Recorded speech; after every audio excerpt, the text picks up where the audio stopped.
આજની મારી રેસીપી ગમે તો એક લાઇક ને એક સબસ્ક્રાઈબ જરૂરથી કરજો।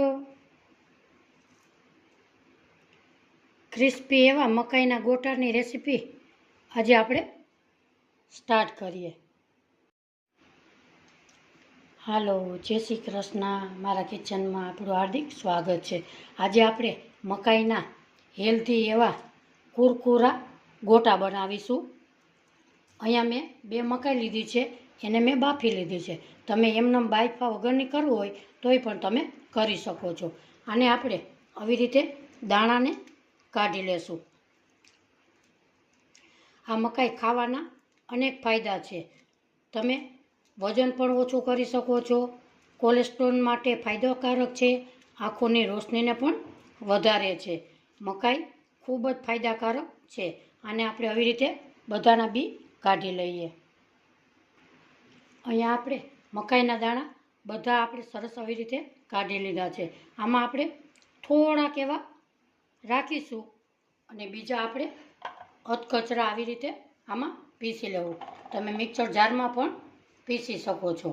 ચાલુ બંધ કરી અને અધકચરા વાટી લેવાના। હવે આપણે આને અધકચરા વાટી લેશું। આપણે અહીંયા અધકચરા એવા પીસી લીધા છે, એને એક બાઉલમાં નાખીશું। તમે આ મકાઈના ગોટા ખાશો તો ક્યારેય ચણાના લોટના ગોટા ખાવાનું ભૂલી જશો। આ ખૂબ જ સરસ સ્વાદિષ્ટ લાગે છે। આપણે દાણા રાખ્યા હતા એ પણ એમાં ઉમેરી દઈએ। હવે એને આપણે સાઈડમાં રાખી દઈએ। હવે આપણે પૌવાને 3 પાણીએ ધોઈ લઈએ। હવે આપણે નાખીશું આદુ, મરચાં અને લીમડો। લીમડાની ફ્લેવર ખૂબ જ સરસ ગોટામાં આવે છે, એ બધું ઉમેરી દીધું। હવે નાખીશું આપણે ધાણા ભાજી, ગરમ મસાલો 1 ચમચી, આમચૂર પાવડર 1 ચમચી, મીઠું સ્વાદ પ્રમાણે, લાલ મરચું પાવડર, ધાણા જીરું પાવડર 1 ચમચી, હળદર અડધી ચમચી। આ બધું નાખી અને એના આપણે પૌવા ધોયા હતા એને આપણે અંદર નાખી દઈશું। હવે નાખશું આપણે 2 ચમચી ચણાનો લોટ। આ બધું મિક્સ કરી અને એમાં નાખીશું આપણે તીખાની ભૂકી, વરિયાળી અને ધાણા, એને આપણે પીસી લેશું।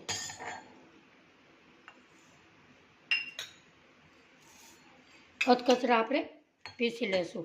તીખાની ભૂકી પણ અંદર નાખી દઈએ અને એને આપણે અધકચરા પીસી લઈએ। અહીંયા આપણે વરિયાળીને ધાણા અધકચરા પીસી લીધા છે। હવે આપણે આ ચણાના લોટમાં મકાઈના બેટરમાં નાખીશું। હવે આપણે આવી રીતે લોટને મિક્સ કરશું। આપણે તેલ ગરમ કરવા મૂકી દીધેલું છે। આવી રીતે એકદમ સરસ મિક્સ કરી લેશું। થોડુંક એમાં પાણી ઉમેરીશું।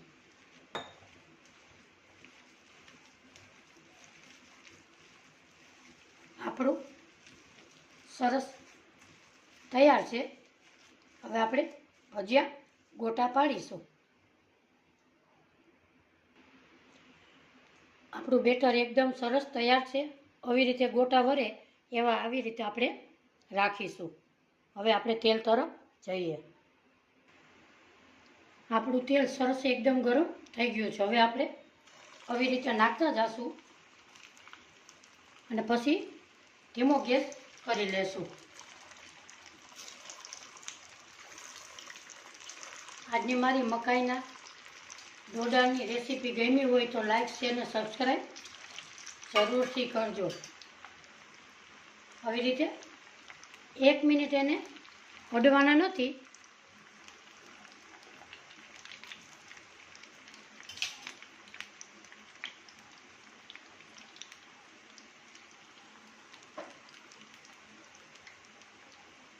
પછી ધીમે ધીમે આવી રીતે હલાવશું.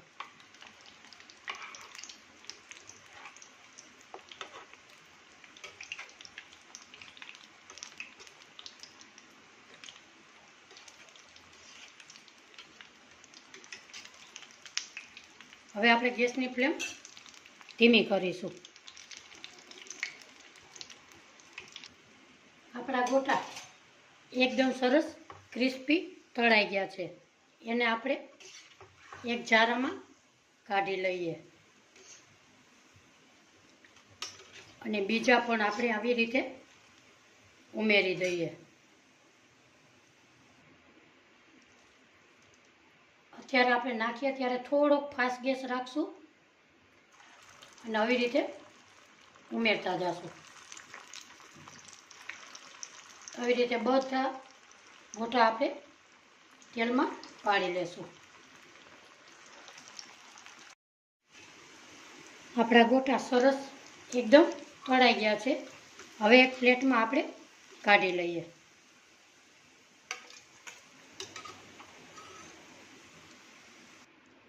આપણે બધા ગોટા કાઢી લીધા છે. હવે આપણે સર્વ કરીએ.